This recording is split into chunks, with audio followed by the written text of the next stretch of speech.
Estimados y estimadas estudiantes, la Cátedra de Información en Salud de la Escuela de Ciencias Exactas y Naturales de la Universidad Estatal a Distancia le da la más cordial bienvenida al curso de Anatomía y Fisiología Humana 2, hoy con el tema tórax y mediastino. Mi nombre es Carolina Soto Aguilar y será un placer acompañarlos, así que bienvenidos. Para iniciar vamos a definir lo que es el tórax. El tórax es un espacio que se ubica entre el cuello y el abdomen.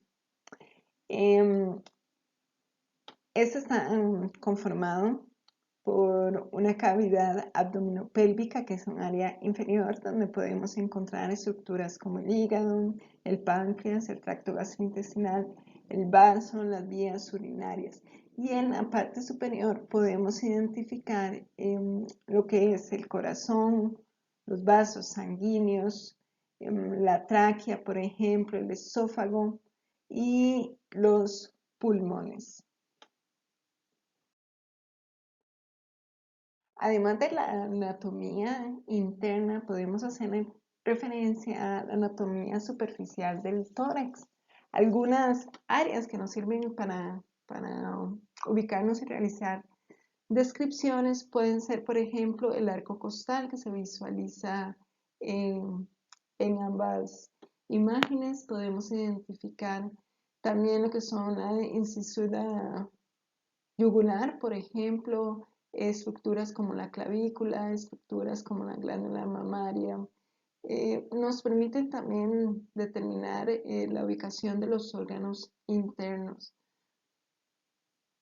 En este caso también podemos visualizar lo que es el área donde se ubica, por ejemplo, el esternón, que son partes fundamentales de lo que es el tórax y que a continuación vamos a hacer referencia a estos. Esta anatomía superficial permite una descripción de la estructura torácica mediante las distintas líneas que se pueden ubicar. Por ejemplo, la línea media anterior, la línea media clavicular, que surge desde la clavícula hacia las áreas inferiores del cuerpo. Podemos hablar de una visión anterolateral en donde identificamos estructuras como la línea media axilar. Vean que está ubicada totalmente en el centro y descendiendo de la axila. Y también podemos hacer referencia a lo que es una visión posterior, como es de igual manera la línea media posterior, la apófisis espinosa sería de donde surge esta línea. Estas descripciones, como les comentaba, nos permiten ubicarnos en la superficie corporal y pueden servir también, por ejemplo, para orientar a alguna persona o algún profesional en la forma en cómo deba tomar, por ejemplo, alguna radiografía u otro tipo de estudio. La pared torácica está conformada por 12 costillas, por el esternón, por los cartílagos costales, por 12 vértebras torácicas que conforman, como se puede observar aquí, una caja torácica. Estas estructuras que al unirse con lo que son la piel, la fascia y los músculos conforman lo que es la pared torácica, que protege, como ya lo vimos, órganos de importancia para la vida. Cuando definimos lo que es la pared torácica, estamos haciendo referencia a toda la piel, las fascias y los músculos que rodean la cavidad torácica. Esta brinda protección y también permite que se dé una función mecánica que se relaciona con el proceso de respiración, como es la inspiración y la expiración. La imagen que ustedes tienen a la derecha les va a permitir darse una idea de la forma en cómo están ubicados tanto la piel y las distintas capas que podemos identificar a nivel de la cavidad torácica. En la pared torácica podemos identificar tres fases principales. Fases, estamos haciendo referencia a las capas de los distintos tejidos que se pueden ubicar acá. La fascia superficial sería una de las capas y está compuesta por tejido laxo irregular. Corresponde principalmente a lo que es un tejido subcutáneo que contiene grasa, glándulas sudoríparas, vasos sanguíneos, linfáticos, nervios cutáneos y se puede identificar también lo que es la glándula mamaria. La imagen permite visualizar estas estructuras que acabamos de describir. Se identifica además en esta zona la fascia de revestimiento que va a corresponder a una membrana fibrosa, delgada, que va a carecer de grasa y una fascia profunda que es la que va a cubrir los músculos y los tendones hasta que hacen su contacto con los huesos o hasta que se inserta a nivel de huesos. Es muy importante que sepamos que el esqueleto como tal de la pared torácica está conformado por 12 pares de costillas y cartílagos costales. Estos se acompañan además de 12 vértebras torácicas que están ubicados a nivel de la columna y discos intervertebrales, así como el esternón. Con relación a las costillas, debemos mencionar que son huesos curvos, son muy ligeros, pero muy elásticos porque permiten la expansión pulmonar para que se dé la inspiración y la expiración. Cada costilla se va a componer de un hueso esponjoso en su interior con médula ósea que corresponde a una parte del tejido hematopoyético. Estas estructuras son las que dan la forma a la caja torácica. Existen varias clasificaciones con relación a los tipos de costillas. Podemos hablar, por ejemplo, de lo que son las costillas verdaderas que corresponden a las primeras 7 costillas. Estas se insertan, o son las que se ven insertadas en el esternón mediante el cartílago costal, que serían esas estructuras que estamos señalando acá. Se identifican además costillas falsas, que son la costilla número 8 a la costilla 10. Estas tienen una conexión indirecta con el esternón porque se unen a la costilla inmediatamente superior, como se puede apreciar acá en la figura. Y se identifican además costillas flotantes, que son costillas libres. En estas ingreso podemos hablar de la costilla 11 y la 12. Estas no se unen al esternón y terminan principalmente en la musculatura abdominal posterior. Otra clasificación importante es con relación a las características específicas de estas costillas. Entonces podemos hablar de lo que son las costillas típicas y lo que son las costillas atípicas. Dentro de las costillas típicas vamos a ubicar a la tercera y a la novena costilla. Estas costillas poseen cabeza, cuello, el tubérculo, que son estas estructuras que se visualizan acá, y un cuerpo. Y las atípicas van a tener entre ellas características distintas. En estas atípicas vamos a ubicar, por ejemplo, a la primera, a la segunda costilla, a la décima, onceava y doceava.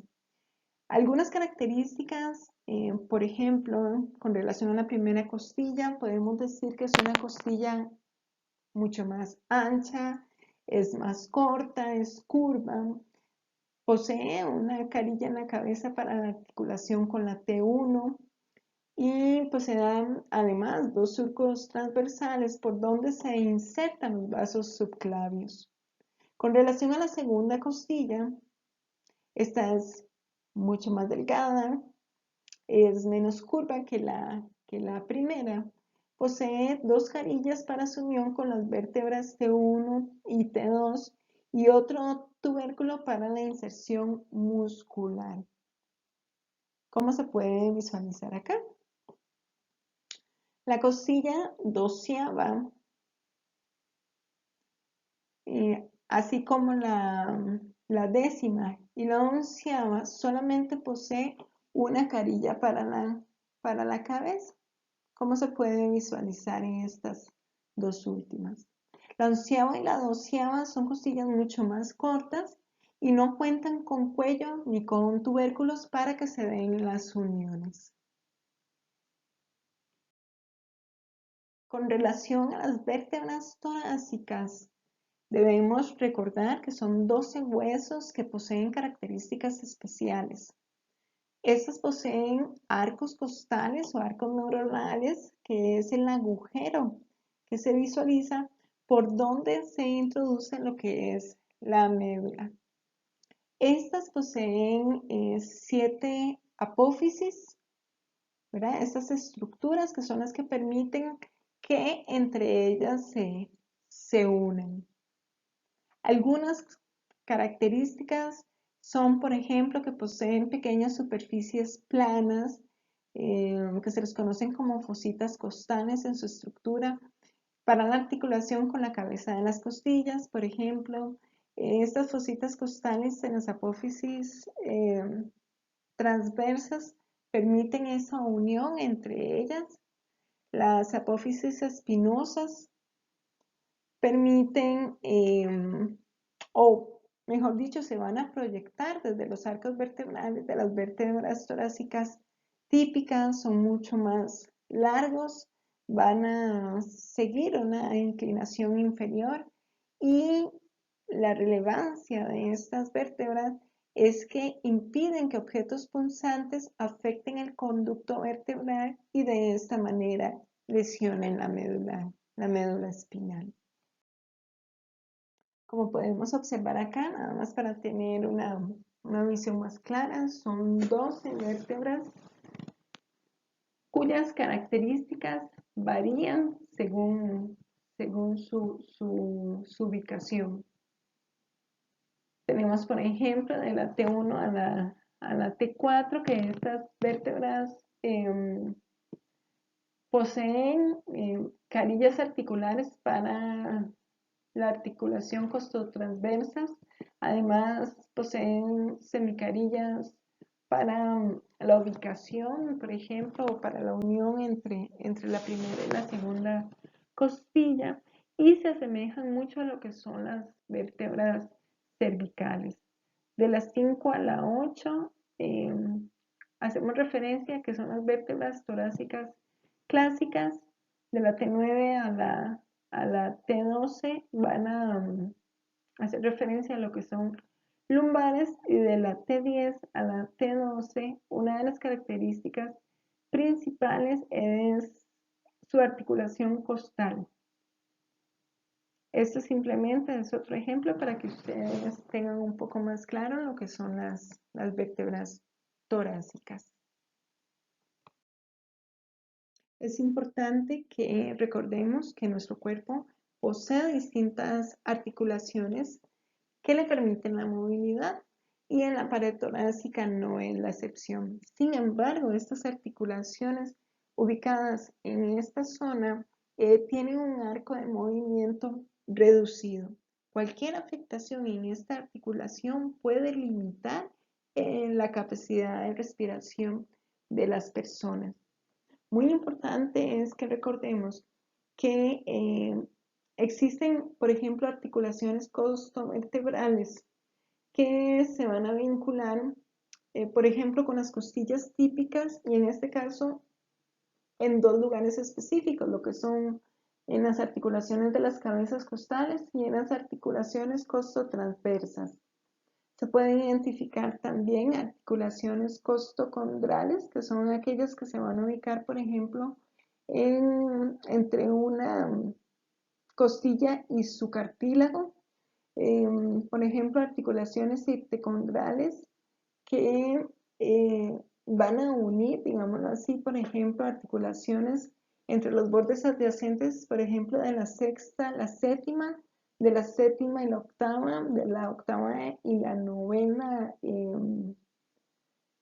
costilla y su cartílago. Estas son, por ejemplo, articulaciones sinoviales planas. Podemos identificar también articulaciones esternocostales, por ejemplo,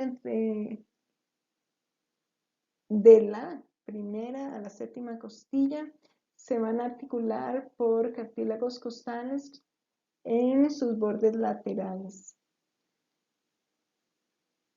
Así, por ejemplo, en la primera o el primer par de costillas se va a articular solamente con la parte del manubrio. La segunda costilla se va a articular con el manubrio y el primer segmento external.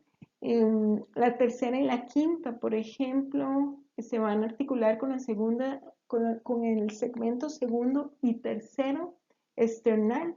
Y la sexta o el sexto par de cartílagos se va a articular con el cuarto segmento external solo. Entonces, además, van a permitir esa unión entre las estructuras. Una estructura de relevancia en la pared torácica corresponde a lo que es el esternón. El esternón es un hueso elongado y plano que está ubicado en la parte anterior de la caja torácica. Está ubicado a nivel subcutáneo también en la línea media anterior del tórax. Está compuesto por tres partes fundamentales. Una es el manubrio con un tamaño de aproximadamente 4 centímetros. Es un hueso triangular que está ubicado a la altura de los cuerpos de la vértebra T3 y T4. En la parte superior se puede identificar lo que es la escotadura yugular y a nivel lateral podemos también identificar lo que son las escotaduras claviculares. En estas zonas es donde la clavícula como tal se inserta a esta estructura y en conjunto conforman las articulaciones esternoclaviculares. Otra estructura que conforma el esternón es el cuerpo del esternón, que es este hueso alargado y delgado que tiene una longitud aproximada de 10 centímetros y que se ubica anterior al borde derecho del corazón a nivel de T5 y T9. Se identifica lo que se conoce como una apófisis sifoide, que es esta forma puntiaguda. Puede ser curva, puede ser inclinada, puede tener formas distintas y se ubica a nivel de la fosa epigástrica.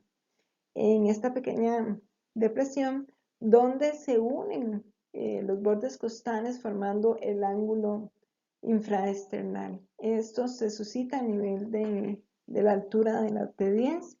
Un dato importante es que en los jóvenes esta estructura es cartilaginosa, pero a partir de los 30 tiende a osidificarse.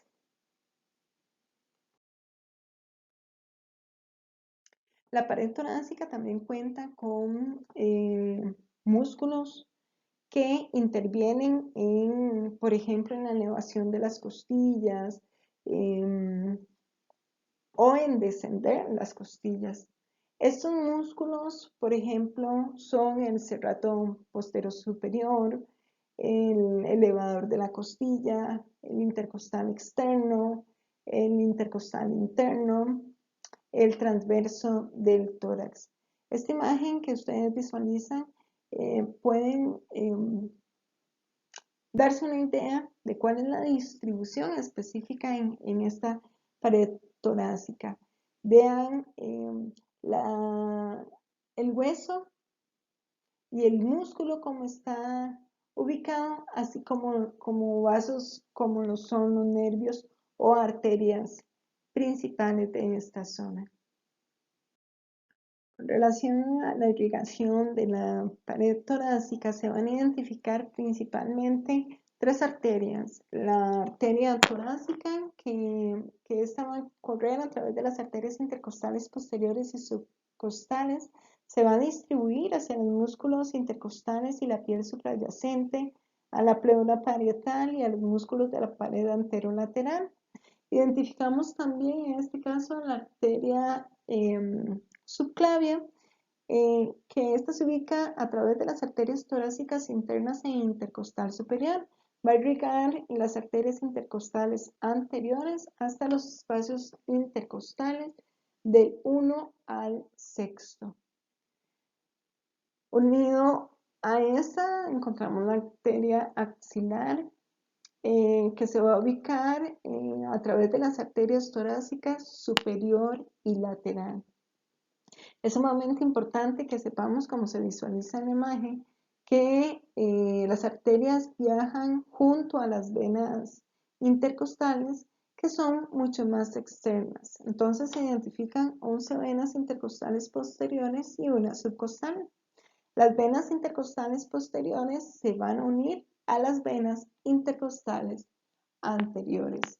Esta imagen les permite identificar las estructuras y las arterias que se relacionan. Por ejemplo, aquí podemos observar la arteria torácica interna. Podemos visualizar también lo que es el diafragma y la forma en cómo se irrigan estas áreas.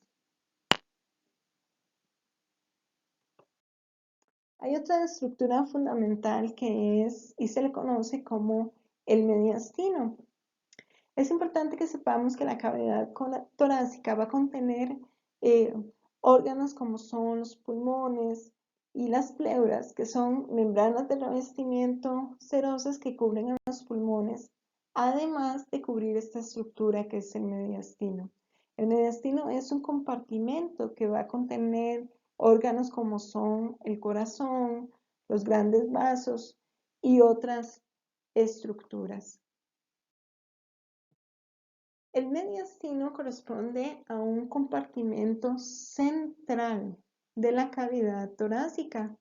Se extiende desde el orificio torácico superior hasta el diafragma. Está compuesto por vísceras huecas llenas de aire, que están unidas por un tejido conjuntivo laxo que con el paso de los años se va a volver fibroso. Tiene la capacidad para acomodarse principalmente ante los cambios de volúmenes relacionados con la respiración, también el movimiento cardíaco, por decir alguno. Esa capacidad se relaciona con su característica de ser una estructura elástica como la pleura y los pulmones. La imagen que observan en la esquina superior izquierda permite visualizar la división de lo que es el mediastino. El mediastino superior, lo que está en amarillo. El mediastino inferior se va a dividir en mediastino posterior, lo que está en rosado, el mediastino medio y el mediastino anterior. De igual manera, la imagen que está ubicada en la esquina inferior derecha permite visualizar y comprender cuáles estructuras son las que se ubican en el mediastino. Por ejemplo, esta estructura que está acá sería el pericardio, podemos visualizar el timo, podemos visualizar también la distribución de los distintos nervios y venas, así como los grandes vasos, las arterias coronarias y principalmente también permite visualizar esta imagen, las fases a las que hacíamos referencia al iniciar este conversatorio. Esta imagen de acá les va a permitir ubicar realmente cuáles son las distintas estructuras que se ubican en el mediastino. Por ejemplo, en el mediastino superior, que es la estructura que está en amarillo, su ubicación para que lo comprendamos mejor va a surgir del plano torácico transversal que atraviesa el ángulo esternal y la unión entre las vértebras T4 y T5. En esta región vamos a identificar estructuras, por ejemplo, como es el timo, como es la tráquea, el esófago, la aorta, las venas brachiocefálicas, a nivel, por ejemplo, de vías linfáticas, vamos a identificar lo que es el conducto torácico, los nódulos, a nivel del sistema nervioso, vamos a identificar lo que es el nervio vago y el nervio frénico, entre algunas otras estructuras. A nivel del mediastino inferior, aquí vamos a recordar que se divide entre anterior, medio y posterior y que en cada uno de estos espacios se van a ubicar órganos que son fundamentales para el funcionamiento del cuerpo. Por ejemplo, a nivel del mediastino anterior podemos identificar lo que son los ganglios, los ganglios linfáticos que contribuyen al drenaje de la glándula mamaria.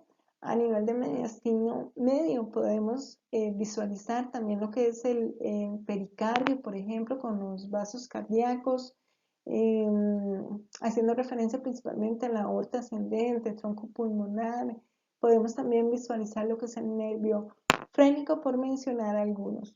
Muy importante, en el mediastino posterior vamos a identificar también el esófago, el plexo esofágico del nervio vago, los conductos torácicos, vasos, nervios, entre algunos otros. Es importante que enfaticemos que en el mediastino medio, ese es el que va a contener al corazón. Y las raíces principales de los grandes vasos, como bien se menciona por acá. Dentro del mediastino medio es importante que recordemos que se ubica el pericardio y aquí estructuras fundamentales como el corazón y las raíces de los grandes vasos. El pericardio es definido como un saco que recubre el corazón y los grandes vasos. Está conformado principalmente de una capa que es externa, que esto se puede visualizar en el recuadro de la imagen, una capa externa que es fibrosa y que protege al corazón de llenados repentinos, y posee una capa interna que es serosa y que está conformada principalmente por mesotelio. Esta va a recubrir todo lo que es la cara interna del pericardio fibroso y la cara externa del corazón. El movimiento del pericardio está determinado por el movimiento del corazón y los grandes vasos.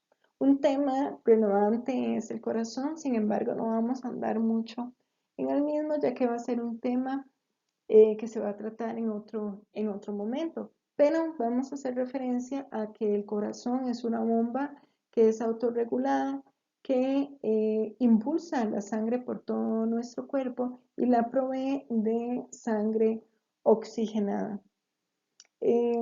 Posee dos aurículas, dos ventrículas, tiene forma de pirámide y además de esto posee un vértice que corresponde a la punta y una base por donde se ubican los grandes vasos. Además de esto, es importante que sepamos que el corazón posee tres capas principales, que es el endocardio, que es una membrana de revestimiento del corazón que cubre las válvulas. Está ubicada a nivel interno del corazón. El miocardio es una capa gruesa de músculo cardíaco y el epicardio es la capa fina, es la más externa, que está formada por una capa visceral del pericardio seroso. A manera simplemente de recordatorio para reafirmar la información, el mediastino posterior va a estar localizado entre la T5 y T12, posterior al pericardio y diafragma, y entre la pleura parietal de los pulmones. Se va a ubicar en esta zona, vamos a poder identificar en esta zona lo que es la aorta torácica, el esófago, el conducto torácico, el nervio esplénico, entre algunos otros. A nivel del mediastino anterior, este se va a localizar entonces entre el cuerpo del esternón y los músculos transversos del tórax por detrás del pericardio. El mediastino anterior, se va a componer principalmente de lo que es un tejido conjuntivo laxo, de grasa, de vasos linfáticos y de algunos otros ganglios. Con relación a la fisiología de la pared torácica, es importante que recordemos que este proceso se vincula con la respiración. La ventilación es un proceso mecánico y el paso del aire por las vías respiratorias desde y hacia los alvéolos va a producir la elevación de las costillas y el descenso del diafragma. Este va a provocar el aumento del volumen torácico, lo que favorece la expansión pulmonar. Y gracias a estas características que tiene la pared torácica, son las que le permiten que este proceso fisiológico se dé. Específicamente lo que es la respiración la vamos a ahondar en otro video. Así que simplemente es para que ustedes tengan presente que sus estructuras y sus características permiten y fomentan un adecuado proceso de respiración. Esto ha sido todo por el video de hoy. Espero que haya sido de mucho provecho para ustedes. Muchas gracias.